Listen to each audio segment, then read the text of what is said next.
Hello, everybody. Welcome to another episode of Spring Fever. As always, it is me, XFL Jim. Today, I am rocking our long-begotten, rest in peace forever. Shout out Houston Roughnecks. The actual 2020 championship shirt. 2020 champion Houston Roughnecks, 5-0. Baby. I got this. This was part of my 2020 haul. It was awesome. It's a great shirt. Shout out the Roughnecks. Shout out PJ Walker. Shout out Cam Phillips. Shout out that whole team.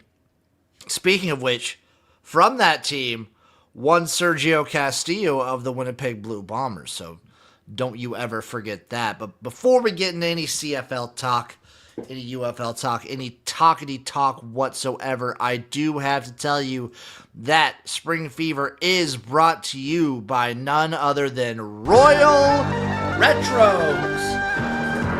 You are sad that the Houston Gamblers are gone. You're sad that the Birmingham Stallions are gone. Well, don't be beat up, because you can go over to Royal Retros right now and pick up a t-shirt, pick up a hat, pick up a hoodie. They have it all. From the CFL USA, the USFL, the old XFL, the ABA, they have it all over at Royal Retros. And if you use promo code SPRINGFEVER, all one word, all caps at checkout, you too can get yourself an awesome shirt, hoodie, jersey, hat, anything. That's Royal Retros, baby. Thank you, Royal Retros. Thank you. And thank you all for watching. It is week 11 in the CFL, but before we get into the week that is, we have to get into the week that was. Week 10 in the CFL. I just came out with my rankings this week, but the week was fun. It was a fun one. It was pretty good. I don't know, week 10 or week 9. I think I might give the edge to week 9. No. It was week 10. And a couple, I'm not going to call the Edmonton-Montreal game a blowout, but it was not super close. Shout out Nakosa. What's up? What's up, everybody? But let's go in order. We had Calgary 30, Toronto 33. It felt like Calgary could just never really get anything going in this one. It felt like I don't know, man. It felt rough. It felt really weird. And even with all the turnovers for Toronto and Chad Kelly, how many did he have? He had 4 interceptions. They had 2 fumbles. Even with all the turnovers, with all the opportunity in the world, Calgary's offense just kept stalling out. And I think that is in part the fact that the Stampeders could not get a run game consistently going. That hurts them and will continue to hurt them, especially combined with a defense who I have been saying all season is middling at best. Calgary, this really exposed the Stampeders, and I think Toronto just continues to be what I think Toronto has been all season and will just continue going down the line to be. The Argonauts are chaos. You cannot know what to expect from the Toronto Argonauts 1 week to the next. Honestly, from one play to the next. It is play by play with this team. It is a wild card journey every single play with this Argonauts team. And I don't expect that to not... I expect that to continue. A little bit faster coming in. Redblacks with the upset. Okay, we'll get into that. A little preview there. I might be agreeing with you, but we will get to that. We're going to definitely get to that. But shout out Toronto. Home opener, by the way. They had to wait till week 10 to actually play their first game at home, so shout out them. Good on them to get the dub. Ottawa 20, Saskatchewan 42. Now, when you read that score, it looks crazy. It looks absolutely insane. However, going into the fourth quarter, this was a 21-14 game. This was a one-score game going into the fourth quarter. And then the absolute collapse of the Ottawa Redblacks. Their defense could do nothing. They couldn't run the ball. They have issues with turnovers. It was just an absolute brutality by the Saskatchewan Roughriders, and specifically Tommy Stevens. Tommy Stevens could not be stopped. He was running at will. Tommy Stevens might be, like, I understand there's MOPs and Davis Alexander and Tyson Philpott, and they're more, let's say, I guess, dynamic players than Tommy Stevens. Tommy Stevens might be the most electric player in the Canadian Football League, because every time he's out there, you know it's a pivotal moment, and he is so automatic at short yardage. He's the best short down, like, best like wedge QB, best short yardage guy that I can remember seeing in so long. He's so good, and I don't even know if he can really throw the ball. He's this dynamic and electric of a player. I don't even know if he can throw the ball. And that doesn't matter because he's Tommy fucking Stevens. Trevor Harris, for the most part, pretty good. Saskatchewan, the issue I have with this Rough Riders team, their special team stinks.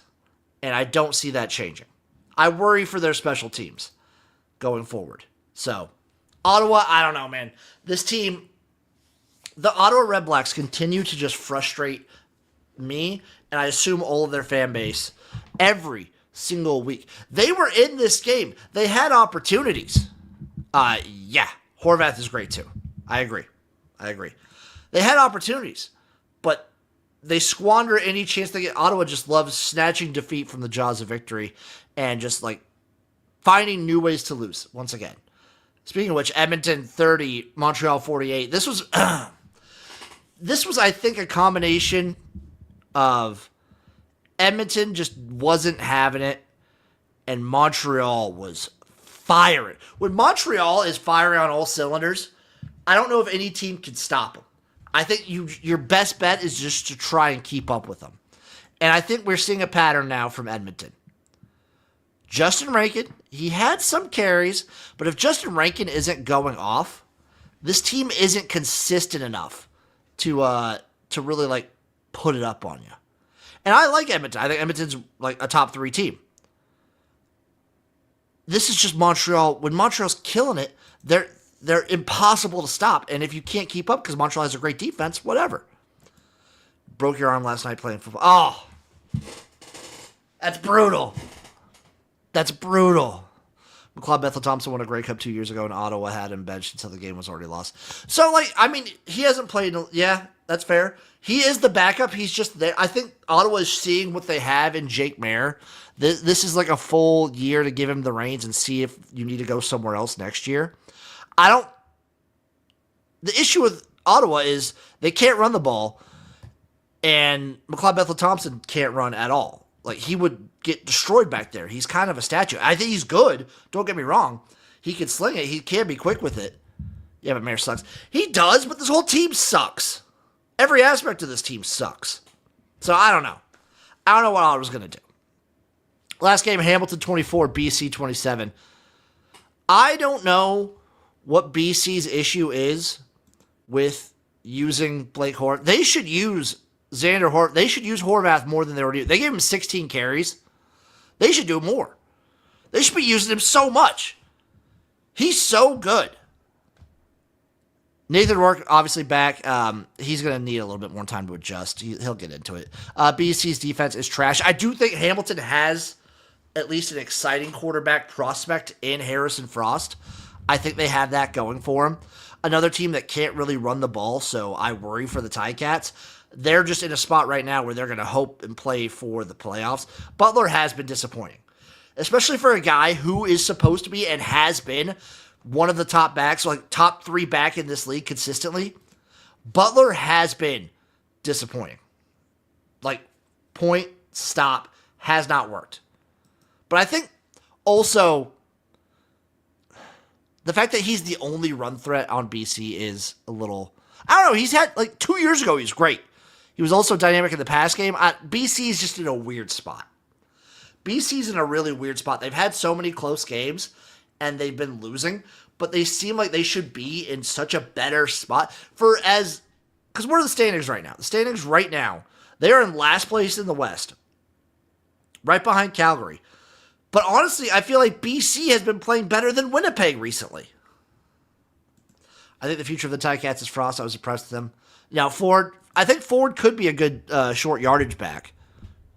I just don't see him being like the guy. It's hard to see Trey Ford as the guy. But right now, the standings, we have Saskatchewan, Edmonton, Winnipeg, Calgary, BC in the West, Montreal, Toronto, Hamilton, Ottawa in the East. So Hamilton is 3-6. Toronto's only 4-4. The playoff race in the West is going to be real interesting because we got Winnipeg at 4-4, Calgary 4-5, BC 3-5. They're all neck and neck. Edmonton at 6-3, only a couple games up. We're getting there. We're getting there, baby. We're getting there, and that leads me in to Week 11. Week 11 is going to be a super fun week in the CFL, baby. It's going to be electric. It's going to be awesome. It's going to be so damn fun. And we're starting off with the BC Lions versus the Calgary Stampeders. The Stampeders are 4.5-point favorites at home. BC plus 190 on the money line. Total set at 63.5. You know I'm hitting that over. You know I'm going to hit the over for the BC Lions and Calgary Stampeders. A, 2 bad defenses. B, Calgary finally back home after this crazy run they've been on.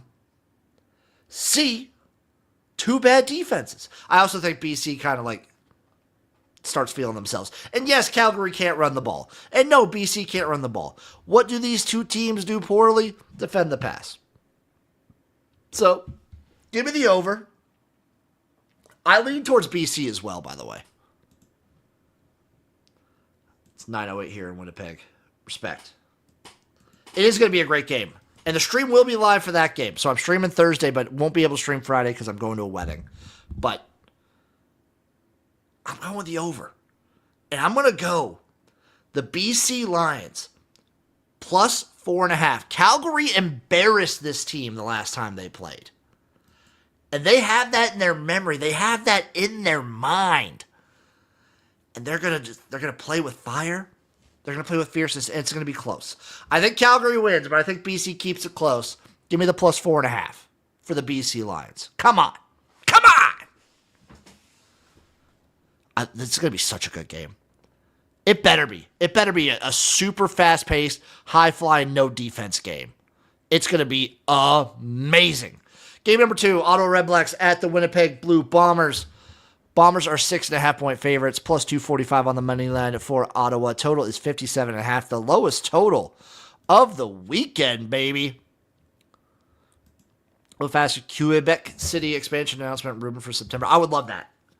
I don't know if we hear anything this year, especially during the season, but I would love to see that.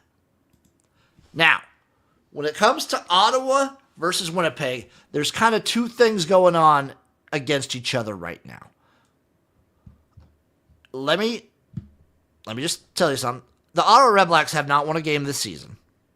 They've gotten close a few times. They got close against Winnipeg when these two teams played each other.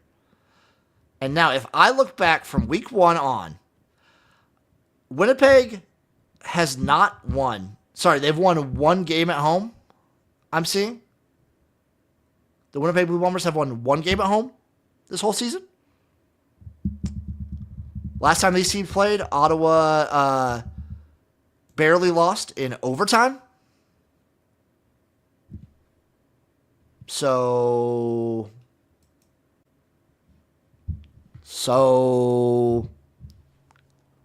I'm going with the Ottawa Redblacks, dude. I am going with the Redblacks straight up on the money line, plus 245. Zach Collaros is making his return this week.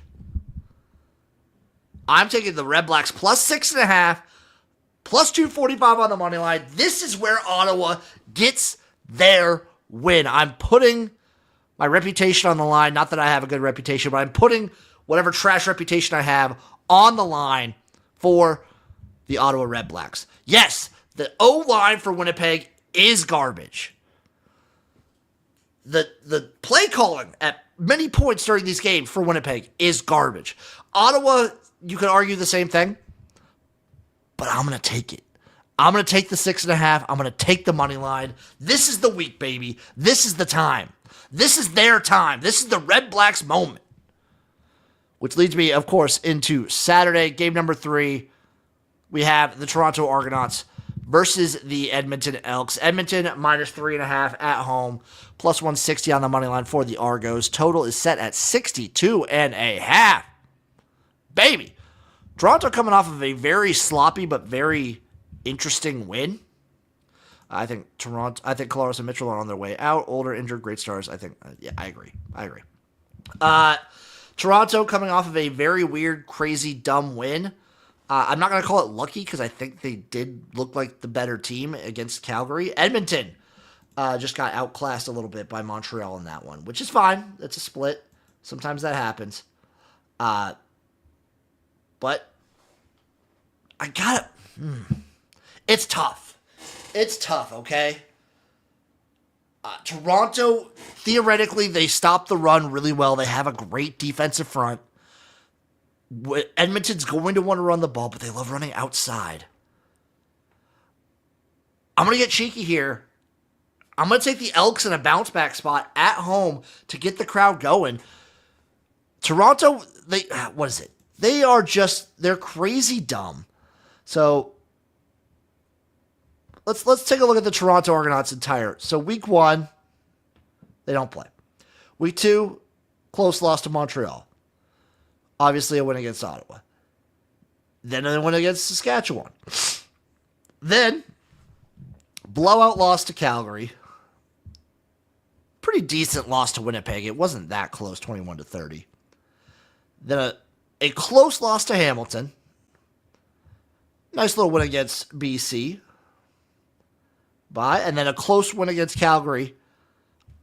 This team's all over the place. Now I'm going to take Edmonton minus 3.5. I lean towards the under 62.5, but it's tough. That one's tough. That one I don't know. That one I really don't know. And last but certainly not least, I think this could be a good game. The Saskatchewan Roughriders versus the Hamilton Tiger Cats. The Roughriders are 7.5-point road favorites in Hamilton, where the Ticats are plus 295 on the money line. Total is set at a nice 56.5. That is your lowest total of the weekend. And I kind of want to take the Ticats here plus 7.5, but that's where Saskatchewan lives in betting. When you don't think they're going to do it, that's when they come out and they just rough them up. I'm going to bet 56.5. I want to bet this under. I'm going to take Hamilton plus the 7. This one's tough, man. This one's a tough one to do. 7.5 feels like about right. Saskatchewan could just blow the brakes off them, but they also could. See, they let Ottawa hang around. This is a perfect live betting game. If this is close going into half, take the Rough Riders. Pound the Rough Riders. But this is going to be... Okay, here's the bet. We are going to take the Hamilton Tiger Cats first half plus 5.5. That's the bet.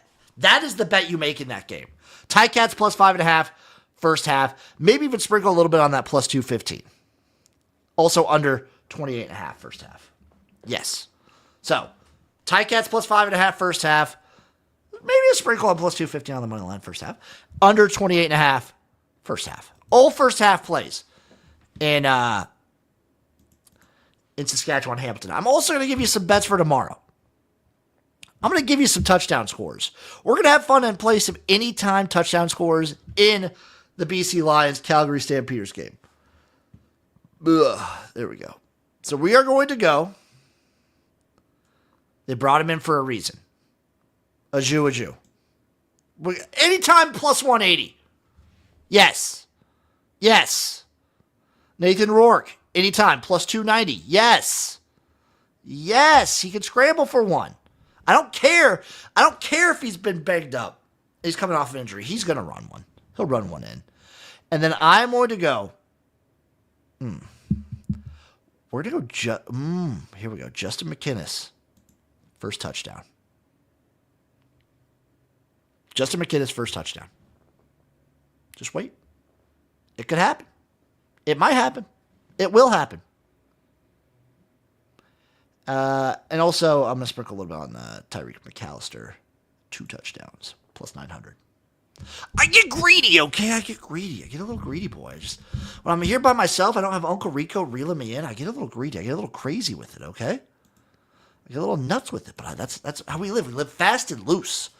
I'm excited for this game. You should be excited for this game. You should be excited for this week of great CFL action. Toronto Edmonton's going to be nuts too, I bet. And watch out for the Ottawa upset.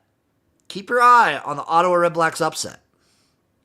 Yes, they have. It's been like that every year. The Lions are like the 49ers.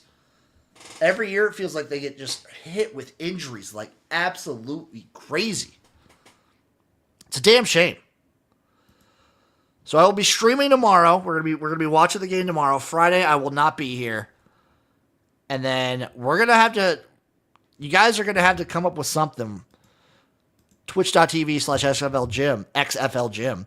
We're gonna have to come up with something once the CFL in week 13 drops all their Thursday night games. So we'll have to come up with other streams for Thursdays besides the CFL. We'll think of something.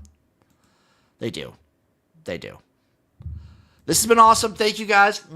I love you. I will see you next week. I think Uncle Rico's still gone for one more week, so we'll be another solo show next week. But I'll see you guys. Kisses. Bye-bye. See you tomorrow night.